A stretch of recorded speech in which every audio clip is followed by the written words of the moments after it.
جملہ نمبر 1، نظریہ پاکستان کا مقصد پاکستان کو ایک فلاحی مملکت بنانا ہے۔ سیاق و سباق: یہ جملہ ہماری اردو کی درسی کتاب کے سبق نظریہ پاکستان سے ماخوذ ہے، جس کے مصنف ڈاکٹر غلام مصطفیٰ خان ہیں۔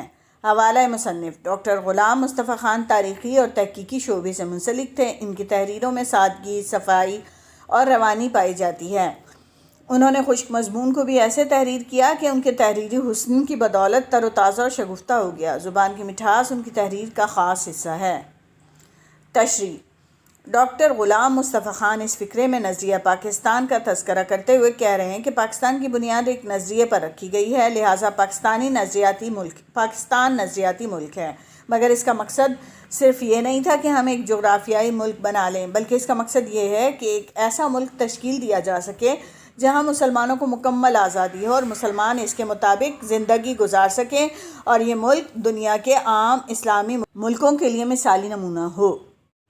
جملہ نمبر 2، مسلمانوں کی قومیت ایک نظریاتی قومیت ہے جو لا الہ الا اللہ پر قائم ہے۔ سیاق و سباق: مندرجہ بالا جملہ ہماری اردو کی درسی کتاب کے سبق نظریہ پاکستان سے ماخوذ ہے۔ اس کے مصنف ڈاکٹر غلام مصطفیٰ خان ہیں۔ حوالہ مصنف: ڈاکٹر غلام مصطفیٰ خان تاریخی اور تحقیقی شعبے سے منسلک تھے۔ ان کی تحریروں میں سادگی، صفائی اور روانی پائی جاتی ہے۔ انہوں نے خشک مضمون کو بھی ایسے تحریر کیا کہ وہ ان کے تحریری حسن کی بدولت تر و تازہ اور شگفتہ ہو گیا۔ زبان کی مٹھاس ان کی تحریر کا خاص حصہ ہے۔